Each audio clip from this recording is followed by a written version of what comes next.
কারোর ক্ষমতা নেই তৃণমূলকে হারান।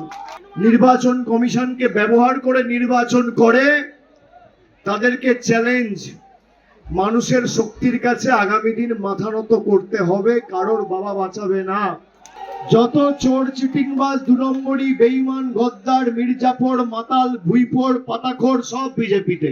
যুব সাথীতে টাকা পেয়েছেন, মমতা বন্দ্যোপাধ্যায় সরকার দিয়েছে দলমত নির্বিশেষে। সেই সংগ্রাম ধনুই এখন বিজেপির কোলে দুলছে।